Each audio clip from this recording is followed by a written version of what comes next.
বললেন আপু আপু আমি বলি আচ্ছা আচ্ছা আপু আমি বলি এই যে মিজান ভাই যে এরকম মানবিক একটা উদ্যোগ নিল বা তো ভালো ভালো কাজ করতেছে এই ব্যাপারে আপনাদের আসলে অনুভূতি কি?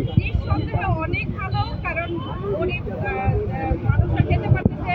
আর আমি অনেক ভালো ভালো মানুষের কাছে এসে আমার গরম তো পড়ে গেছে সমস্ত গরম না নিজের চলে এসেছি, আমার নিজেরও পেজ আছে, তো আমি এটা ভিডিও করার জন্যই চলে আসছি। আর গরু মাংসের কালারটা কিন্তু অনেক সুন্দর।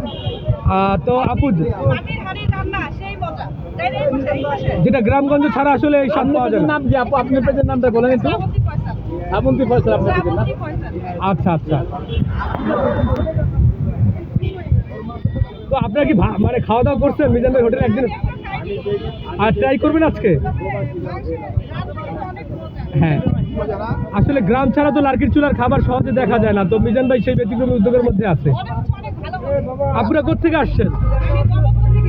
মোহাম্মদপুর থেকে আসছেন না?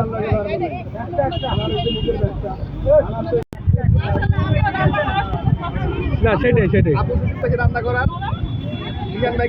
দেখেন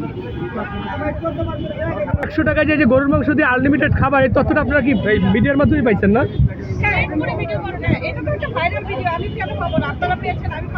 ও আচ্ছা আচ্ছা, তো দেখেন আজকে ট্রাই করে দেখেন যে খাবারের মান এবং